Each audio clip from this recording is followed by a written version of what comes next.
आत्म अनुशासन नामक यह ग्रंथ है और किस तरह अपने ऊपर अपने चित्त पर अनुशासन किया जा सकता है उसकी चर्चाएं इस जीव की वृत्ति को देखकर आचार्य देव ने यहाँ लिखी हैं। ये जीव कैसा विचार करता है, कैसा चिंतन करता है, कैसा सोचता है, क्या चाहता है, उन सब बातों को लक्ष्य में रखकर आचार्य देव ने यहाँ ऐसी बात कही कि हे जीव, तो आत्म कल्याण के लिए प्रयासशील क्यों नहीं होता?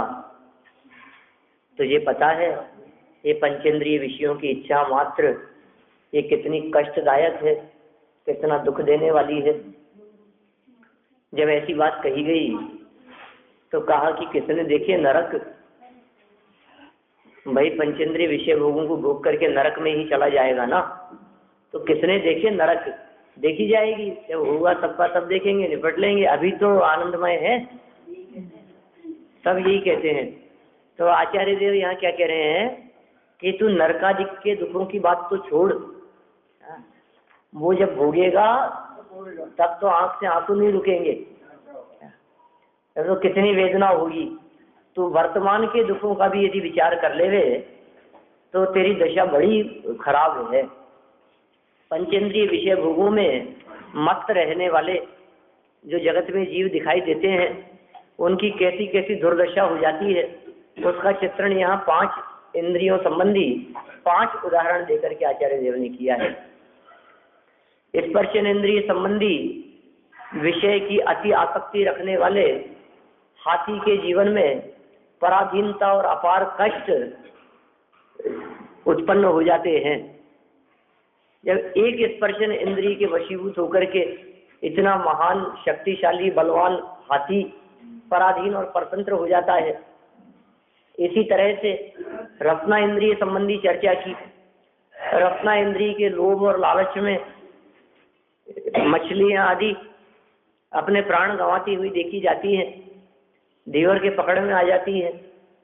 इसी तरह से घ्राण इंद्रिय की चर्चा करते हुए भौरा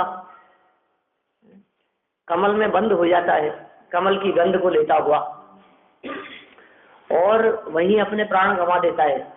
कुछ काल में ही हाथी उधर से निकलता है और कमल पंखुड़ी को कुचल देता है, वो मर जाता है। ऐसी बात नहीं है कि शक्ति नहीं है, ऐसी बात नहीं है कि उससे मुक्त नहीं हो सकता है, लेकिन घ्राणेन्द्रिय के विषय के प्रति आसक्ति ही उसका एकमात्र कारण जानना चाहिए। इसी तरह से चक्षु इंद्रिय के विषय के लोभ में फंसकर कीट पतंगे आदि, देखो आप बरसात के दिनों में जहाँ लाइटें जलती रहती है, कितने हजारों मच्छर उसके आसपास में मंडराते रहते हैं। जहाँ दीपक जलते हैं वहाँ कितने ही कीट पतंगे आकर उस रोशनी और प्रकाश से आकर्षित होकर उसकी तरफ आते हैं और जल जाते हैं, जलकर मर जाते हैं। इसी तरह से कर्णेंद्रिय के विषयों में फंसे हुए जीवों की चर्चा करते हुए यहाँ सर्प का उदाहरण दिया, हिरण का उदाहरण दिया कि उन्हें पकड़ लिया जाता है। वे संगीत सुनकर के उसमें अनुरागी हो जाते हैं, उसकी मधुर धुन सुनकर के उसके प्रति आकर्षित हो जाते हैं और शिकारी के तीर का शिकार हो जाते हैं। इसी तरह से सर्प को भी पकड़ लिया जाता है, अपार कष्ट और वेदना उनको दी जाती है, उनकी चमड़ी उतार दी जाती है। आखिर उनकी ये दुर्दशा हुई तो किस कारण से, उसके पीछे कारण क्या रहा? आचार्य देव कहना चाहते हैं हाथी की ये दुर्दशा के पीछे कारण स्पर्शन इंद्रिय, रसना इंद्रिय कारण बन गई मछली की मौत में, भौरे के मौत का कारण बन गई घ्राण इंद्रिय के विषय, चक्षु इंद्रिय के विषयों ने प्राण ले लिए कीट पतंगों के, चमड़ी उतार दी गई सर्प की, हैं हिरणों को मार दिया गया कर्णेंद्रिय के विषय के कारण। ये जो जीव और जो उदाहरण दिए गए, ये सब उदाहरण एक एक इंद्रिय के विषयों में फंसे हुए जीवों के संदर्भ में दिए गए हैं। एक ही इंद्रिय के विषय में तो फंसा ना, सर्प मात्र कर्णेंद्रिय के विषय में ही तो आकर्षित हुआ, हिरण और सर्प। स्पर्शन रसना घ्राण चक्षु इंद्रिय के विषय के प्रति तो विशेष आकर्षित नहीं था, सिर्फ एक इंद्रिय के विषय में अत्यंत आकर्षित होने वाले जब इन जीवों की ऐसी दुर्दशा देखी जाती है तो आचार्य देव कहना चाहते हैं कि हे मनुष्य, हे भव्य प्राणी, तो विचार तो कर, उनका क्या होगा जो पांचों ही इंद्रियों के विषयों में आसक्त हैं। उनकी क्या दुर्दशा होगी, उन्हें कैसा फल मिलेगा, उन्हें कैसा कर्म बंधेगा, और उनके प्राणांत हो जाएं और उन्हें वर्तमान और भविष्य में दुख मिले, तो इसमें कौन से आश्चर्य की बात है। एक प्रकार का जहर खाने से ही जब मर जाते हैं तो जो 5 प्रकार का जहर खाता होगा वो तो जिंदा बच जाएगा ना। कैसे बच सकता है? इसलिए पानी की प्यास बचती है तो वो कैसे पानी वो बना के पीता पाते हैं। हाँ वही तो ये यहाँ ये कह रहे हैं, इस प्रकार ये जीव एक एक इंद्रिय के विषय के सेवन से मृत्यु को प्राप्त होते हैं। तो फिर जो पांचों इंद्रियों के विषयों का सेवन करते हैं, 51 पेज पहली लाइन, वे भव समुद्र में दुख पाएंगे ही पाएंगे। जो पांचों इंद्रियों के विषयों के सेवन करते हैं, भव समुद्र में डूबने वाले हैं, अपार दुख पाने वाले हैं। इसलिए यदि तू भव समुद्र में न डूबना चाहता हो, यदि तू संसार के दुखों को न भोगना चाहता हो, यदि तू अपार कष्टों से बचना चाहता हो, तो विषयाभिलाषा छोड़कर, अकेला छोड़ने से काम नहीं चलेगा। ये कहेगी साहब मैंने विषयाभिलाषा छोड़ दी, तो नहीं, उससे काम नहीं चलेगा, क्योंकि विषयाभिलाषा वर्तमान में छोड़ी है। हो सकता है भविष्य की इच्छाएं आकांक्षाएं मौजूद हो। वर्तमान में त्याग करता हुआ दिखाई दे रहा है, लेकिन भविष्य में मिलने की इच्छा से त्याग कर रहा हो। डॉक्टर ने मीठा बंद कर दिया, फीका चालू कर दिया, इसने सब तरह का मीठा त्याग दिया डॉक्टर के कहने से, लेकिन फिर भी जब जब डॉक्टर के जाता है, डॉक्टर साहब और कितने दिन, अब कब खा सकता हूँ, कब शुरू कर सकता हूँ। माने किसी कारणवश इसने त्याग कर दिया हो, वो बात अलग है, लेकिन अंदर की आसक्ति टूटी नहीं है। ये कह रहे हैं इनकी अभिलाषा छोड़कर करें क्या? वाक्य खत्म नहीं हुआ, छोड़कर एक काम करना, आप ऐसा करके बस। तो ये अभी अभी इसका मतलब और कुछ कहना चाहते हैं, ठीक है ना? आप वहां जा रहे हो ना, वहां जाकर फिर आगे फिर क्या करना है? पंचेंद्रिय विषयों की अभिलाषा छोड़कर क्या करना है कि वीतराग भाव को अंगीकार कर, ये काम कर। सुख के कारणभूत क्या शब्द दिए? विषय अभिलाषा को छोड़कर। कि साहब आप क्या बात कर रहे हैं, विषय अभिलाषा को छोड़ दूंगा तो मैं कितना दुखी हो जाऊंगा, आपने सोचा भी है? कह सकता है नहीं व्यक्ति, हमको तो इसमें सुख लगता है, हमें तो आनंद लगता है, खाते पीते हैं, मौज मस्ती करते हैं। आप कहते हो इनकी इच्छा विचार ही छोड़ दो, इनका चिंतन ही मत करो, तो फिर तो दुखी हो जाएंगे कि नहीं, हम तुम्हें इनको छोड़ करके दुखी नहीं करना चाहते, इनको छुड़ाकर हम तुम्हें आनंद का रास्ता दिखाना चाहते हैं। इनको छोड़कर वीतराग भाव को अंगीकार कर। तो फिर ये शिष्य कहता है, साहब इनको तो छुड़ा रहे हो, और वीतराग भाव आत्म हित हेतु विराग ज्ञान, तो लखे मुझे हैं कष्ट दान। क्या बोले? मेरे को कष्ट प्रदान करने वाले दिखते हैं। आप कह रहे हो इनको छोड़ दूं, और उनको अंगीकार करने की बात करते हो, वीतराग भाव को, वैराग्य और ज्ञान को। बहुत नीरस तो ज्ञान है, बहुत बोरिंग चर्चाएं हैं, वो ज्ञान पढ़ने में मन नहीं लगता हमारा। तो न मालूम क्या क्या कैसी कैसी कठिन कठिन बातें करते हैं। कई बार कई शास्त्र पढ़ना शुरू किया, लेकिन 2, 5, 10 पेज पढ़ते हैं और फिर न मालूम कैसी कैसी बातें आने लग जाती, हम तो बंद कर देते। ये तो स्थिति है ज्ञान की। और वैराग्य की बात तो और बहुत ज्यादा कठिन लगती है। ये मत खाओ, ये मत पियो, ऐसा मत रहो, वैसे मत रहो, यहाँ मत जाओ, ऐसे मत चलो, ऐसे मत उठो बैठो, ऐसे करो। बहुत क्या जंजाल बंधन में बांध रहे हो आप हमारे को। तो आप विषयाभिलाषा भी छुड़ा दोगे और वीतराग भाव में लगा करके बहुत दुखी कर दोगे। तो आचार्य देव ने कह दिया, अरे भैया ये वीतराग भाव दुख रूप नहीं है, ये सुख का कारणभूत है। तुम्हें ऐसा लगता है कि ये वीतराग भाव को यदि मैं अंगीकार करूंगा, यदि मेरे जीवन में वैराग्य परिणाम आ गए, तो फिर तो बहुत दुखी हो जाऊंगा। तो आचार्य देव ने पहले ही ये शब्द दे दिए कि सुख के कारणभूत वीतराग भाव को अंगीकार कर। केश लोच, अरे दुख नहीं होगा उसमें, यार नग्न रहना पड़ेगा इतनी ठंड में भी, कि दुख नहीं होगा, इधर नंगे पांव चलना पड़ेगा। खाने के लिए कभी विधि मिले नहीं मिले, अंतराय हो जाए तो क्या करूंगा? क्या करेगा? अतीन्द्रिय आनंद का रसास्वादन करना, उस आनंद का पान करना, स्वभाव की तरफ लक्ष्य करना। जिनका लक्ष्य अपने स्वभाव की तरफ होता है, उनका लक्ष्य देह की तरफ नहीं जाता। और देह से उपयोग का हटना और अपने स्वभाव की तरफ जुड़ना, इसी का नाम वितराग भाव है। इसे अंगीकार करने की बात करते हैं। जब देह मेरी नहीं है, जब मैं देह से भिन्न हूं, तो देह के माध्यम से होने वाले पंचेंद्रिय के विषय और उनमें होने वाली प्रवृत्ति, ये मेरे लिए सुख का कारण कैसे हो सकती है? ये तो मुझसे भिन्न है ना। तो देखिए कितनी मार्मिक बात कह दी कि तू विषयाभिलाषा छोड़कर, विषय छोड़ने की बात नहीं कर रहे, देखो आप अभी तो अभिलाषा छोड़ने की बात कर रहे हैं। जब अभिलाषा छूटती है तो विषय भी छूट जाएंगे भूमिका अनुसार। कोई व्यक्ति ऐसा भी नहीं समझ ले इसका अर्थ कि देखो देखो विषय तो रहने दो, अभिलाषा छोड़ देंगे और विषय भोगते रहेंगे। नहीं, ऐसा नहीं चल सकता। यहाँ आचार्य देव गहराई में जाकर के बात करते हैं, तो अभिलाषा न छोड़े और विषयों को छोड़ने की बात करे, ऐसा नहीं हो सकता। अंदर में अभिलाषा बनी रहे और बाहर में विषय छूट जाए तो थोड़े दिनों बाद में वो विषय वापस ग्रहण कर लिए जाएंगे, क्योंकि अंदर में उसका मूल कारण अभिलाषा बैठी हुई है। ठीक है। और कोई व्यक्ति इसके विपरीत बात कहे, कोई कहे अच्छा ऐसी बात है तो ये विषय सामग्री तो रहने दो, हम सिर्फ इच्छाओं को छोड़ देते हैं, अभिलाषा का त्याग कर देते हैं। तो आचार्य देव कहते हैं अभिलाषा का त्याग होने पर बाह्य विषय सामग्री का भी त्याग धीरे धीरे अल्पकाल में हो ही जाता है।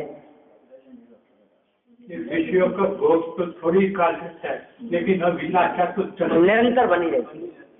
सही बात है। अच्छा, भोगों का तो सामग्री तो आपके कर्माधीन है, तो मिलन। हाँ, बाह्य साधन और भोगों की प्राप्ति होना ये तो उदय के अधीन है, कर्म के उदय के अधीन है, हमारे कंट्रोल में नहीं है। लेकिन उसकी इच्छा और आसक्ति रखना ये पाप भाव है। भोगों का मिलना पुण्य का उदय है और भोगों के प्रति रस और आसक्ति ये पाप भाव है। दोनों चीजें हो गई, पुण्य और पाप। यहाँ भोगों के अंदर भोगों का मिलना पुण्य के उदय से और भोगों का भोगना ये पाप परिणामों से। तो पुण्य के उदय से मिली हुई सामग्री उसके प्रति आसक्त होकर पाप परिणाम न करे, ऐसी प्रेरणा दी है। लेकिन अभिलाषा तो बनी रहती है। ये वीतराग भाव अंगीकार करने की बात कही। अब वीतराग भाव क्या चीज है, कैसे होगा वीतराग भाव, कहाँ लगा रहे हो आप ये हमारे को? तो आचार्य देव ने फिर आत्म कल्याण की प्रेरणा दी। क्या कहना चाह रहे हैं आचार्य देव कि यार इनको तो छोड़ दूंगा मैं, दुकानदारी आप बंद करा दोगे, पैसा कमाना आपने बंद करा दिया, घर गृहस्थी के कामों में उलझे रहने में इसको आप मना करते हो, काम तो बताओ हमारे को कुछ। सब काम छुड़ाने की बात कर रहे हो, हम तो निठल्ले हो जाएंगे। मतलब जब तक कोई काम नहीं बताओगे हम तक करेंगे क्या, कि बैठे ठाले करें क्या, बताओ, हमारे मन भी तो नहीं लगता हमारा। अभी कम से कम दुकान चले जाते थे तो 6-8 घंटा पास हो जाता था हमारा। रिटायर हो जाने के बाद में लोगों की यही समस्या रहती है, टाइम पास नहीं होता, नया जॉब तलाशते हैं, नया काम तलाशते हैं, और फिर ये और कहते हैं हमें को पैसे की जरूरत थोड़ी ना क्या कोई क्या करे, टाइम पास नहीं होता, कोई काम भी तो नहीं है, अब घर में बैठे रहे, बैठे बैठे करें भी क्या। तो इस बहाने 6-8 घंटा अपना टाइम पास हो जाता है। ऐसे ही ये कहता है आप सब छुड़ा देंगे, विषयाभिलाषा छुड़ा देंगे, विषय प्रवृत्ति छुड़ा देंगे, उधर की तरफ का हमारा रस, उधर की तरफ की भागदौड़ सब बंद करा देंगे, तो करेंगे क्या? तो आचार्य देव ने कहा तुम्हारे पास में बहुत काम है। हमारे को तो कोई काम दिखता ही नहीं है, कि जो काम बंद कराए हैं वो दूसरों की नौकरी बंद कराई है, और अब जो काम है ये अपना निजी काम है, इसमें उत्साह भी आएगा, इसमें आनंद भी आएगा और अपूर्व संतुष्टि मिलेगी तुम्हारे। तो ऐसे कल्याण के लिए, ऐसे कार्य के लिए आचार्य देव यहाँ प्रेरणा दे रहे हैं। ऐसा हेडिंग दिया, आत्म कल्याण की प्रेरणा। कहते हैं कोई 20 जगह पढ़ लिया होगा अपन ने ऐसा हेडिंग, प्रेरणा, ये प्रेरणा। तो क्या करें, हम तो प्रेरित कर सकते हैं, करना नहीं करना आपके हाथ की बात है। क्या करेंगे और क्या नहीं करेंगे, कैसे करेंगे, ये आपके ऊपर निर्भर करता है। तो आचार्य देव तो बार बार में आपको प्रेरित कर सकते हैं, भैया ये छोड़ो, भैया ये छोड़ो, इससे अधोगति हो जाएगी, इससे ऐसे दुख उठाओगे, इससे ऐसा पाप बंधेगा, इससे भविष्य में ऐसे ऐसे दुर्दशा हो जाएगी, नरक में जाओगे, निगोद में जाओगे, चारों गतियों में भटकते रहोगे, संसार के भव समुद्र में डूब जाओगे। और कितनी बात कहें इससे ज्यादा। जब इतनी बातें कह दी तो फिर अब मौका देखा थोड़ा सा, और मौका देख करके इन्होंने आत्म कल्याण में लगने की बात भी यहाँ कह दी। देखिए क्या कहते हैं, संसार में परिभ्रमण करते हुए, भटकते हुए, परिभ्रमण करते हुए माने घूमते हुए, ऐसा लग रहा है घूम रहे हैं, और सही यदि थोड़ा सा कठोर शब्दों में कहें तो कहें भटक रहे हैं। संसार में भटकते हुए अनेक प्रकार के चरित्र माने घटनाएं प्रत्यक्ष देखते हुए भी अनेक प्रकार के चरित्र दिखाई देते हैं, अनेक प्रकार की घटनाएं दिखाई देती है। कभी तो बहुत अच्छा बिजनेस दिखाई देता है, और कभी एकदम उस पर ताले पड़ जाते हैं, कभी फिर कोई दूसरा काम शुरू करता है और फिर उसमें बहुत नुकसान हो जाता है, फिर कोई काम शुरू करता है, फिर यश प्रतिष्ठा वैभव खूब बढ़ता चला जाता है, फिर एकदम दिन बदलते हैं, फिर सब पलट जाता है, फिर वैभव बहुत हो जाता है, तो शरीर से स्थिति बिगड़ जाती है, कहीं भरा पूरा परिवार दिखाई देता है, तो उसमें छोटे से बालक का स्वर्गवास हो जाता है। देखो अब कैसी विचित्रताएं हैं। ये विविधताएं और विचित्रताएं घर गृहस्थी परिवारों में चलती ही रहती है, क्योंकि सबे दिन जात न एक समाना, सबके सब दिन एक समान नहीं होते। हमें कोई ऐसा व्यक्ति ला करके दिखाओ जो जन्म से लेकर मरण तक उसके सब दिन एक समान रहे। सबके जीवन में उतार चढ़ाव आते ही रहते। कभी वो दिन थे कि किराए के मकान में रहते हैं, कभी वो दिन है कि खुद के मकान में रहते हैं, कभी वो दिन भी आ जाते हैं कि घर का मकान बेच करके फिर किराए के मकान में चले जाते हैं। कभी वो दिन थे कि खूब हीरे माणिक जवाहरात थे, संपन्न थे, आज वो दिन आ गए कि उनको बेच करके काम चला रहे हैं। सब तरह की बातें हैं। कभी वो दिन थे कि पैदल चला करते थे, बसों में घूमते थे, कभी वो दिन है कि गाड़ियों में घूमते हैं। सब तरह के दिन हैं, बदलते रहते हैं। कभी शारीरिक इतनी परेशानी थी और आज बिल्कुल स्वस्थ है। कभी बिल्कुल हम इस बात का दावा करते थे कि हमने तो जीवन में एक गोली भी नहीं खाई कभी, इतने स्वस्थ, और आज ये दिन है कि दो आदमी पकड़ करके उठाते बिठाते। ये सब बदलती हुई दशा है, ये परिणमन होता रहता है, परिवर्तन होता रहता है। लेकिन इस परिवर्तन के दौर में भी एक चीज है ऐसी जो अपरिवर्तनशील है, उस पर लक्ष्य करने से आत्म कल्याण होता है, आत्महित होता है। कह रहे हैं इन घटनाओं को प्रत्यक्ष देखते हुए भी तू वैराग्य को प्राप्त क्यों नहीं होता। ये बात कहेंगे आगामी छंद में। आगामी छंद में कहते हैं, माने आचार्य देव क्या बात कह रहे हैं, तुझे वैराग्य क्यों नहीं आता ये सब देख देख करके। अच्छे अच्छे वैभव संपन्न लोग, बाढ़ आ गई, भूकंप आ गया, सब खत्म हो गया, कुछ भी नहीं बचा। परिवार में 6 लोग हैं, सब साथ में गए हैं कहीं घूमने के लिए, 6 में से 5 मर गए और अकेला बच गया। किसी नदी किनारे खड़े होकर के, किसी झरने के किनारे खड़े होकर के हैं मौज मस्ती कर रहे हैं और बह गए उसमें से 2 लोग। बोलो, किसी का पैर फिसल गया, किसी का कुछ हो गया। परिवार सहित गाड़ी में बैठ करके जा रहे हैं और कहीं दुर्घटना हो गई और 2 साल का बच्चा बच गया। जो बच्चा इतना पुण्य लेकर के आया था, बोलो, कि अपार वैभव जिसके पास में जन्म से ही था, जो जन्म से ही वैभव संपन्न हो गया था, वो 2 महीने का बालक ही सब वापस दरिद्री हो गया, रोड पर आ गया, अनाथ हो गया। ऐसी घटनाएं रोजाना न्यूज़पेपर में पढ़ने को मिलती है हमारे को।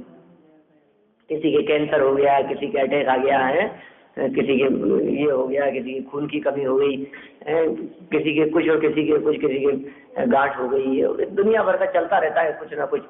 और सबके अंदर अभी अपन यहाँ बहुत अच्छे से आराम से बैठे हुए हैं, 5 इंद्रियों से स्वस्थ दिखाई देते हैं। कौन से क्षण यहाँ से बाहर निकलती क्या घटना घट जाए। आप सोचिए, महावीर जी छाबड़ा आया करते थे अपने यहाँ, प्रवचन में आने वाले थे, पहले दिन तो आकर के गए ही थे, की बात ही नहीं है। दिन में भी 2-4 लोगों से टकराए थे, दूसरे दिन सुबह 7:45 बजे यहाँ प्रवचन का समय क्या आए नहीं? कैसे नहीं आए? तो मालूम चला सुबह 7 बजे दूध लेने के लिए गए थे स्कूटर से। पेपर पढ़ के आए तो हमारे हाँ बोलो पेपर में देखा हुआ बोलो। एक दिन प्रवचन में नहीं आए और दूसरे दिन लौटे, मतलब दूसरे दिन जो लोग प्रवचन में आए वो घर पे न्यूज़पेपर में फोटो देख करके आए। ये क्या हुआ? कैसा, कितनी हड्डियां टूट रही थी, कैसी दुर्घटना, कैसा एक्सीडेंट, मतलब सोच भी नहीं सकते इतना खतरनाक एक्सीडेंट। व्यक्ति सोता है तो सोता ही रह जाता है। रोजाना ऐसी घटनाएं घटती रहती है, रोज ही घटती है, रोजाना ही एक्सीडेंट दिखाई देते हैं। इनका 22 साल का बेटा मर गया था, इनके 20 साल की बेटी मर गई, इनका ये हो गया, तो चलता रहता है। किसमें क्या है? ये कह रहे हैं ऐसा देख करके तो तुझे वैराग्य होना चाहिए, होना चाहिए। ऐसा कोई घर है जिनके घर में किसी का मरण न हुआ हो? ऐसे कोई व्यक्ति है जिन्होंने युवावस्था में किसी का मरण नहीं देखा हो? ऐसा कोई परिवार दिखाई देता है जिस परिवार में कोई व्यवहार न हुआ हो? जब ये सब बातें हमने देखी है, ये सब बातें हमारे को दिखाई देती है, ये सब परिवर्तन हमारे को दिखाई देते हैं, और इतना हमारे को पता है कि अगले क्षण ही ये सबके सब संयोग एक साथ छूट सकते हैं, तो ये विचार करके भी तू चिंतन नहीं करता, गंभीरता से विचार नहीं करता, सोचता नहीं है। और कैसे तेरी बुद्धि पे पत्थर पड़ गए? क्या हो गया है तेरे को? बुद्धि कहाँ चली गई है तेरी? बुद्धि भ्रष्ट हो गई है। मूर्ख शिरोमणि मूर्खादि राज भगवत करो यानी कि एक एक घड़ी है महासुभट। माने ऐसी कौन सी घटना घटेगी कि जो तेरे माथे पर जो रहेगी? बताओ मेरे को। बिल्कुल भी असर नहीं होता। इससे बढ़कर और क्या घटनाएं घटे कि तेरे हृदय में ऐसा लगे कि अरे वास्तव में संसार तो क्षणभंगुर है, क्षणिक है, नाशवान है, संसार तो दुख का घर है, या संसार में जीव सुखिया कोई नजर नहीं आता, इस संसार में कहीं सुख नहीं है, इस संसार में सुख की तलाश ये व्यर्थ की कल्पना है, झूठी कल्पना है। ये बातें कब समझ में आएगी तेरे? और क्या बातें दिखाएं तेरे को कि तेरे को समझ में आए?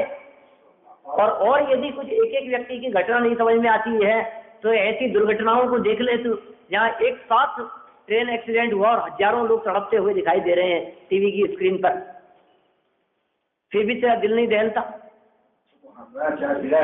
सुनामी की लहरें उठते हुए तेरे को टीवी की स्क्रीन पे स्पष्ट दिखाई दे रही है, लोग तड़पते हुए दिखाई दे रहे हैं, बम विस्फोट होते हुए दिखाई दे रहे हैं, लाइव देख रहे हैं हम, फिर भी कितने कठोर हो गए हमारे हृदय। डर नहीं लगता है छोटे छोटे से बच्चों को, बड़ों को। बच्चे तो फिर भी क्या समझते हैं, क्या जो भी है, हम तो बहुत सुबह है ना, हमें नहीं लगता कि अगले क्षण तक छूट जाएगा तो क्या होगा। मेरी ये विषयों की तरफ प्रवृत्ति, ये बढ़ती हुई आसक्ति, ये मुझे कहाँ ले जाएगी? बोलो सच में, यदि व्यक्ति ऐसा विचार कर ले कि मुझे अगले दिन मरना है, मैंने शायद कल परसों इस तरह की कुछ बात कही थी। अस्पताल में जाता है व्यक्ति तो उसको लगता है कि ऑपरेशन थिएटर में पहुंचते समय मैं नहीं बचूंगा, और कदाचित ऑपरेशन होकर के बाहर भी निकल आए तो ये सोचता है कि अब तो बस अपने को, तो अब तो जिंदगी थोड़ी सी बची, अब तो अपने को आत्म कल्याण करना है, ऐसा ही लगता है। और लेकिन फिर थोड़े समय बाद में 10-5 दिन, महीना 2 महीना तो वो ठीक है, और फिर उसके बाद में फिर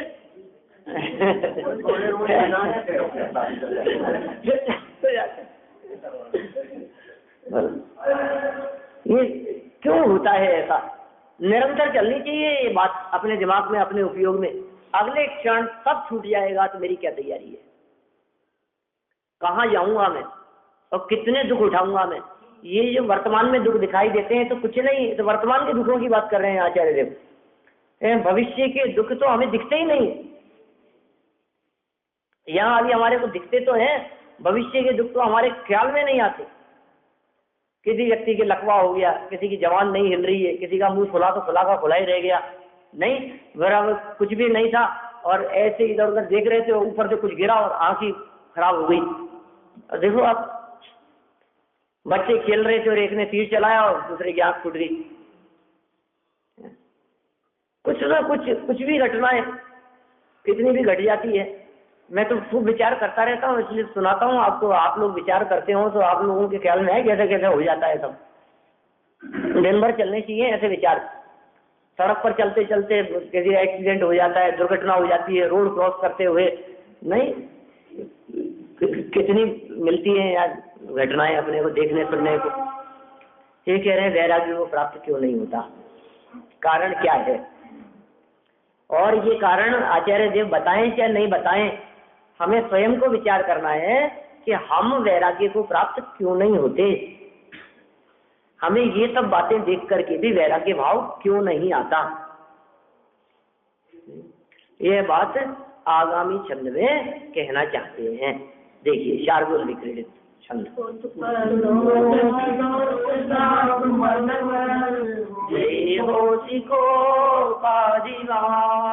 साधि व्याधि रति प्रहीण चरितोस्य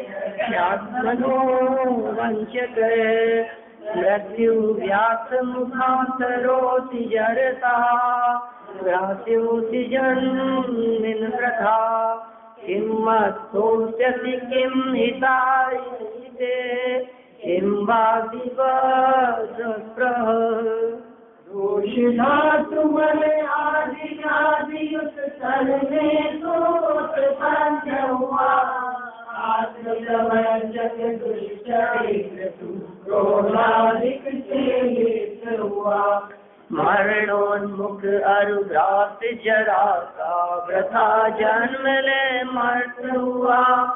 अरे अवांछक निज हित का क्यों विशेषा से बद्ध हुआ।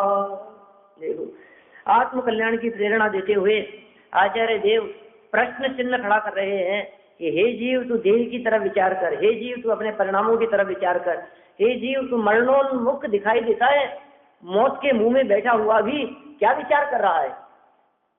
मरणोन्मुख अनुग्रास जरा का, मरण की तरफ बढ़ता हुआ, मौत की तरफ बढ़ता हुआ, कब्र में पांव लटके हैं और फिर भी विचार नहीं करता, और वृथा जन्म ले मत्त हुआ, उन्मत्त हो रहा है, अपने हित की वांछा क्यों नहीं करता है, क्यों अवांछक हो रहा है, विषयों की इच्छा से क्यों बंधा हुआ है, दोषों और धातुओं मल और आदि और व्याधि से युक्त इस तन में तू उत्पन्न हुआ है। देख तो सही कहाँ उत्पन्न हुआ है। और इस शरीर का स्वरूप देख, बाहर में दिखने वाली घटनाएं और दुर्घटनाएं वे सब तो हैं जो हैं, कोई बात नहीं, उनके बारे में तो तू कदाचित ये भी कह सकता है कि मेरा थोड़ी ना एक्सीडेंट हुआ है, उसका हुआ होगा, मैं थोड़ी ना मरा हूं, मैं तो जिंदा बैठा हूं आपके सामने, वो मर गए, वो चले गए, मेरे थोड़ी ना बीमारी आ गई है, उनके बीमारी दिखाई देती है। तो आचार्य देव कहते हैं तू उनकी बात मत कर, अपने शरीर की तरफ देख। कहता है ये शरीर दोष धातु मल इनमें उत्पन्न हुआ है, इनमें उत्पन्न हुआ है और इनसे उत्पन्न हुआ है, इनसे निर्मित है और इनसे भरा हुआ है। और क्या कहें, दोष धातु मल आदि में उत्पन्न हुआ है, दोष धातु मल आदि से उत्पन्न हुआ है, और दोष धातु मल आदि से निर्मित हुआ है और इनसे भरा हुआ है। क्या कहें, क्या कह रहे हैं? और क्या, इतना ही नहीं, आदि व्याधि तन में बीमारियों से युक्त, व्याधि मतलब बीमारियां, आदि मतलब मानसिक रोग, व्याधि मतलब शारीरिक रोग, तो मानसिक और शारीरिक रोगों से युक्त तन में उत्पन्न हुआ आत्म प्रवंचक दुष्चरित्र, क्रोधाधिक से लिप्त हुआ, कषायों से पीड़ित दुखी दिखाई देता है, मरण नजदीक दिखाई दे रहा है, प्रति क्षण मौत की तरफ दौड़ लगा रहे हैं। किधर बढ़ रहे हैं हम? हर क्षण मृत्यु की तरफ जा रहे हैं। कि साहब आप कहाँ जा रहे हो? कि बाजार, बाजार नहीं कि कहाँ जा रहे हो? कि शिखर जी कि कहाँ जा रहे हो साहब यात्रा के लिए? अरे ये सब तो बाहरी बातें हैं। अंदर में आचार्य देव कह रहे हैं कि तुम सबके सब मौत की तरफ जा रहे हो, मौत के मुख में जा रहे हो। मृत्यु नजदीक आ रही है। पर भव नजीक जात नर भव निफल है। पर भव नजदीक आ रहा है। मृत्यु रूपी शिकारी सांस मार के बैठा है, ऊपर से मंडरा रही है, काल मंडरा रहा है। तो कब आकर के झपट्टा मार देवे क्या पता, प्राण पखेरु उड़ जाएंगे। काली की काली घटा प्रत्येक क्षण मंडरा रही, किंतु पल पल विषय तृष्णा तरुण होती जा रही, तरुण होती जा रही। प्रत्येक पल मंडरा रही है काल की काली घटा। बोलो, मोबाइल चार्ज पे लगाया था और फट गया, लो साहब प्राणांत हो गए सुनते सुनते ही। यहाँ से बाहर निकले और फिसल गए। सड़क पे सब्जी मंडी में सब्जी खरीद रहे थे और गाय ने मार दिया। लो साहब सोचो, प्रत्येक क्षण मंडरा रही है। कौन सी जगह पर, ऐसी जगह जहाँ तू बच सके। बाथरूम में गया था, फिसल करके वहीं टकरा गया, खत्म हो गया। कोई जगह ऐसी है जो जगह सेफ हो, जिस जगह पर सुरक्षित हो, मतलब अगर भी बंद कर दिए टिकट में कैद हो गए, अगर भी बंद कर दिए कैद हो। हाँ, जितने बाथरूम में अंदर से आगर बंद कर ली और स्लिप हो गया और निकल सकता, कुछ कैद हो गया अंदर। बोलो, जितनी सुविधाएं हैं, ये कह रहे हैं क्या पता कौन से क्षण। इसलिए काल की काली घटा प्रत्येक क्षण मंडरा रही है। अब कब आ जाए कुछ भरोसा नहीं। कब हो जाए, कब आ जाए, कब कौन सी चीज खाते हुए रिएक्शन कर जाए, कब पॉइजन का काम कर जाए। 2 दिन पहले बनाए थे लड्डू, क्या और वो लड्डू क्या पता क्या असर कर जाए। बोलो, जूस बना करके पिया, लेकिन उस जूस पता नहीं कैसा जहरीला क्या आ गया उसमें, पता ही नहीं लगा हमारे को, और जहर चढ़ गया। भोजन किया और मालूम नहीं चला, उसमें कोई ऐसा जहरीला जानवर गिर गया था। बोलो, और वो कढ़ाई में उठ गया और खाने में आ गया। तो क्या करें साहब, खाना भी बंद कर दे। खाने की नली की बजाय सांस नली में चला जा रहा है। बोलो, वहीं अटक जाए। चीज खाने तो बाद दूसरी सीधी चीज खाते हुए। ये कह रहे हैं भैया, मरणोन्मुख निरंतर मरण के नजदीक दिखाई देता है। और ग्रास जरा का बुढ़ापा ग्रास बनता जा रहा है, मरण की तरफ उन्मुख है, मरण की तरफ दौड़ रहा है। और क्या कह रहे हैं, बुढ़ापे का ग्रास बनता चला जा रहा है। और वृथा जन्म बर्बाद जा रहा है। ये मनुष्य जन्म वृथा माने बेकार, बर्बाद, जन्म लिया हुआ और मत्त हुआ, उन्मत्त हो रहा है, पता नहीं कहाँ, पता नहीं काहे का नशा है। लोग कहते हैं पैसे का नशा है, किसी को अभिमान का नशा है, किसी को यश प्रतिष्ठा का नशा है, सब किसी न किसी का नशा है। ये मोह मद इसमें मत्त होता हुआ, उन्मत्त होता हुआ। जिस तरह से नशे में व्यक्ति को कुछ होश नहीं रहता, ठीक उसी प्रकार यहाँ धन के नशे में, वैभव के नशे में, बाह्य संपत्ति के नशे में, मोह के नशे में इसको इस बात का होश ही नहीं है कि मैं जिस तरफ दौड़ रहा हूँ वो सब मौत की दिशा की तरफ जा रहा हूँ। ये जो रास्ता है, जिस रास्ते पर मैं चल रहा हूँ, और सबके रास्ते वहीं जाते हैं, उसी तरफ बढ़ रहे हैं, हर व्यक्ति उधर बढ़ रहा है। बस इतना है कि रास्ते में अपने को सब चीज मिल सकती है। बैलून नहीं खुले 80-85 लाख की गाड़ी और बैलून नहीं खुले, साथ दुर्घटना हो गई है। बचने के लिए चली थी। कहाँ चले जाए, वो जैन शतक में बहुत सुंदर ऐसा श्लोक आता है कि वो कोठरी में चला जाए अंदर। पंडित साहब तो बहुत सुनाया करते थे अपने संतोष जी झांझरी जी साहब, तो उनकी कही हुई कितनी बातें याद रहती है अपने को, कितनी याद है, इतने इतने वर्षों तक सुने। वह कहाँ चले जाए, कोठरी में चला जाए है, और कोई 7 तहखानों नीचे चला जाए, बंद कर देवे, और एक कबूतर चिड़िया भी पर नहीं मार सकती हो, सूर्य की किरण भी अंदर नहीं आ सकती हो, और कवच पहना दिए जाएं वहाँ भी है, बिल्कुल सुरक्षित, और सब जगह पहरेदार लगा दिए जाएं, तो अब तो कोई मार नहीं सकता ना उसको। बोलो, अपने आप ही मर जाए। जब आयु पूरी होगी तो कोई बचाने में समर्थ नहीं हो सकेगा। बोलो, सद्दाम हुसैन ने नहीं किए थे इतने प्रयास? तो युद्ध के दौरान ईरान इराक जो युद्ध चला हुई तो 15 साल पुरानी बात थी मेरे ख्याल से, कितनी पुरानी बात होगी। लादेन ने भी खूब प्रयास किए, तो मारा ही गया, मरेगा ही, आगे कब तक जिंदा रहेगा? कोई भी व्यक्ति कब तक जिंदा रहेगा? कितने भी प्रयास कर लो, वो शक्ति, वो बल, वो प्रभुत्व, वो सामर्थ्य, वो लाइन जो है ना, सबे दिन याद रहे एक समाना, तो सब बातें गर्भित हो जाती है इसमें। सभी दिन एक समान नहीं है। कोई व्यक्ति कितना प्रभाव है साहब इनका, वो दिन से साहब क्या गजब, सबके साथ में होता है ऐसा, यश प्रतिष्ठा, और साहब क्या भीड़ लगती थी, क्या प्रवचन चलते थे उनके, और कितनी भीड़ आती थी, और पब्लिक उमड़ती थी। अब आज तो कुछ नहीं है, आज तो कर ही नहीं पाते, आज तो एक जगह बैठे हैं, पूछने वाला ही नहीं कोई। बोलो, सुनते हैं हम तो। सन 64 में आए थे साहब विद्यानंद जी महाराज, और क्या माहौल था है? फिर सन 76 के आसपास आए तो उस समय तो साहब बहुत गजब है।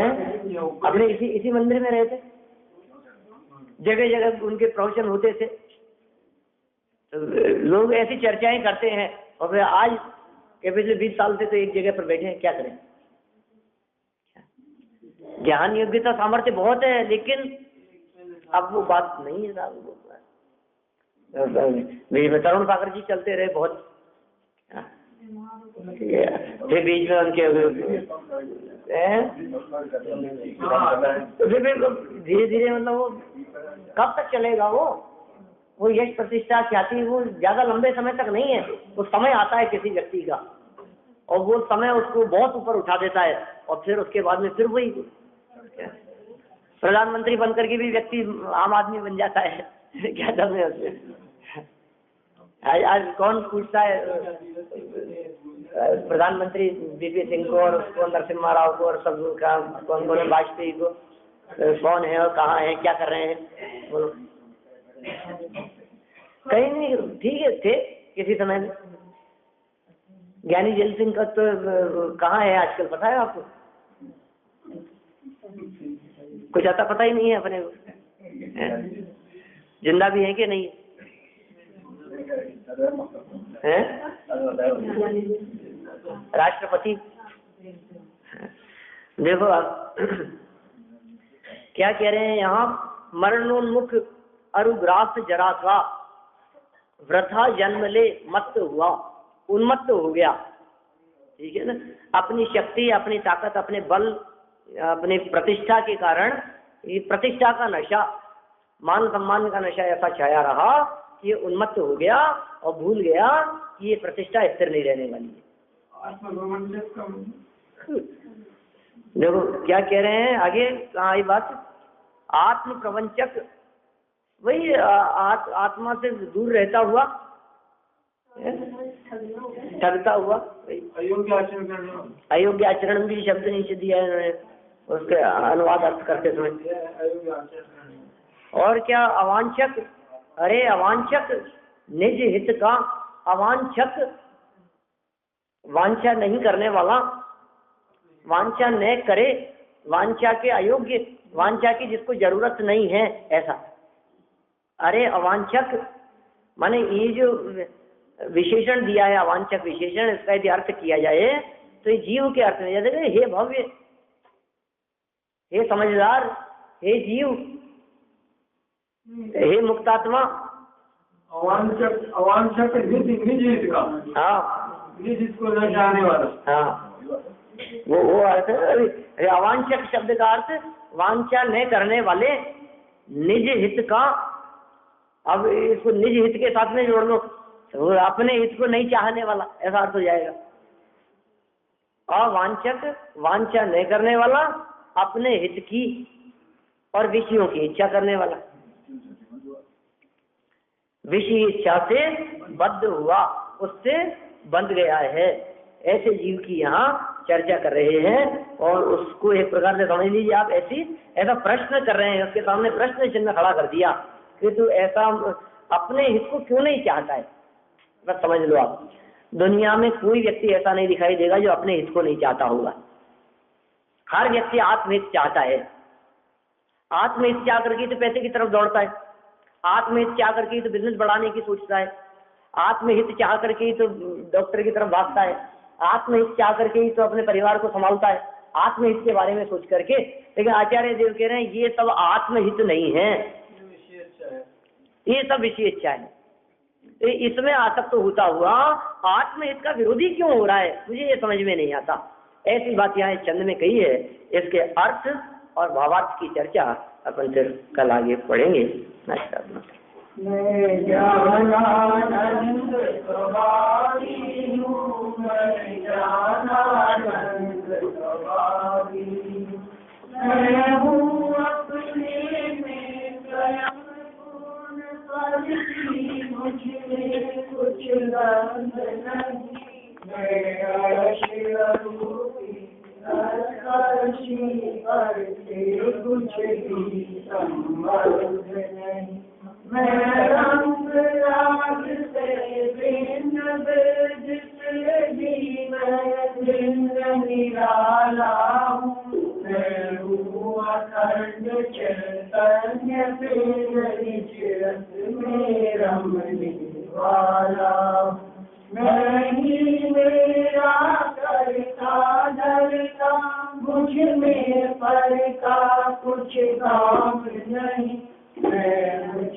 लो